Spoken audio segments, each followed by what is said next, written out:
I'm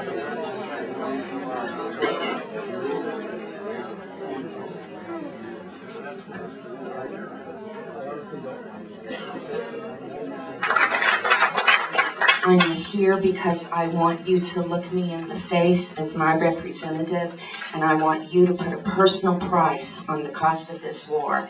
At a very basic level, I need to bring this war home to you.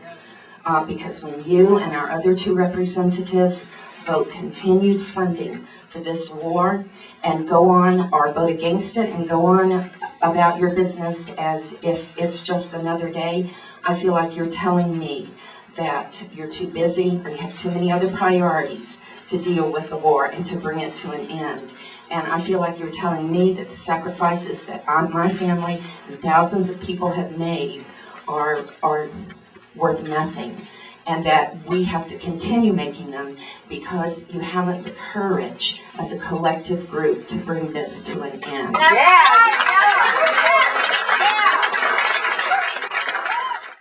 We know that to the public it looks like Congress is in gridlock and that only Republican help to override Bush's vetoes of war timelines, withdrawal plans, and troop cutbacks will break the logjam. Unfortunately, that is an illusion that the Democratic leadership tries to promote. Many in Congress on both sides of the aisle are not anti-war.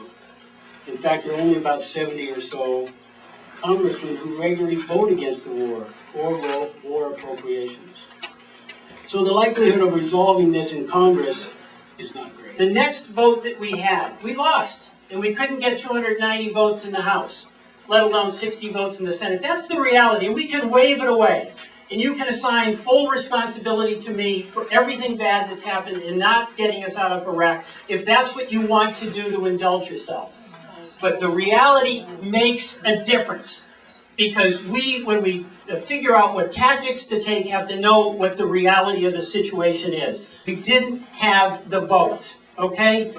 Could I have done more? I don't know if I could have done more. If you could tell me what to do more than that, I would do it. So now, the next thing that comes up is, we'll get to impeachment, because you know we have some disagreements, but it's an important topic, and let's talk about it. I had a chance to give you this DVD, which was produced by Architects and Engineers 9/11 Truth. That organization is made up of professional registered architects and engineers who have done a presentation that systematically and thoroughly analyzes the World Trade Center destruction. It is unequivocal and absolutely clear that the World Trade Center was taken down by controlled demolition. That is no longer open for discussion. It is cut and dried, absolutely true, and you can stand behind this. And you say, what tools do you have to undermine this administration and its veto power? I guarantee you that when you, after you leave this meeting, make a public statement standing solidly behind the fact the World Trade Center was not caused by Islamic terrorists, but was caused by people within our own government, That's right. which took down the World Trade Center, and it's because of the impetus of that event that has allowed the unprecedented takeover of all of our liberties by the promotion of the military-industrial complex that has done all of these things based on this. Now, I want from you, up or down, to tell me that yes, you will no longer stand behind the Commission 9/11 report, that is totally been debunked by this. This is legitimate. You can use it. Let them take the heat. You use it. You stand behind this. I have 21 copies of these for people who want to see it. Okay, and after you have done that, you then have to do everything you can to try to bring this president to be impeached for what he has done. Thank you. Why haven't I seen it? Tim gave me the video. I have no reason to doubt the 9/11 Commission report. Oh my God! Oh my God! Whoa! Why don't you look at the video? This is the reason!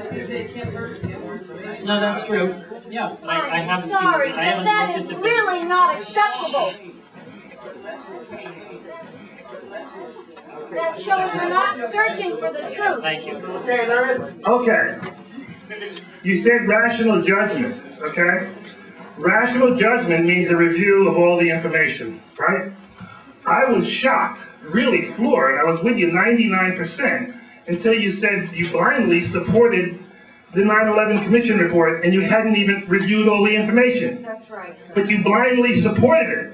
I was thrown to that. I couldn't believe that. You're a rational, intelligent man. You had the video, but you haven't looked at it. But you still supported the 9/11 report.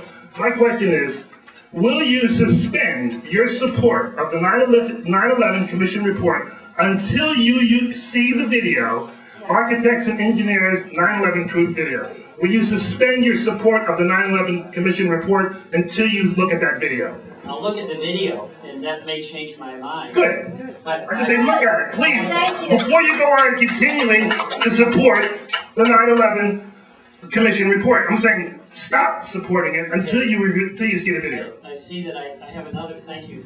Bravo. I've got another copy of the video, so. Good. Just stop supporting it until you see the video. Thank you. Okay, there is actually time for one more question. You mentioned that encouraging impeachment proceedings would cause collateral damage. I'm not saying encouraging it, I don't. Well, my point is that on the Bill Moyers Yeah. interview with Right. Bruce Fine from the, Right. the American Heritage Foundation, I've heard about that, I haven't seen Bruce it, but it's Fine. quite good, right. He's from the rather conservative groups, and he stated on that show, and I have a transcript here, you can see it on the internet, that the collateral damage for not pushing for impeachment would be the end of our Constitution as we know it, Right. and the establishment of a royalist government, Right. that it's setting a precedent for a severe imbalance of power. I wonder if you've seen that broadcast. I haven't, but My main concern is that global warming is going to make the Iraq war and its consequences Right. like child's play. right. And we're not going to be able to get anything done until we get this guy. That's he. Impeaching Cheney and Bush.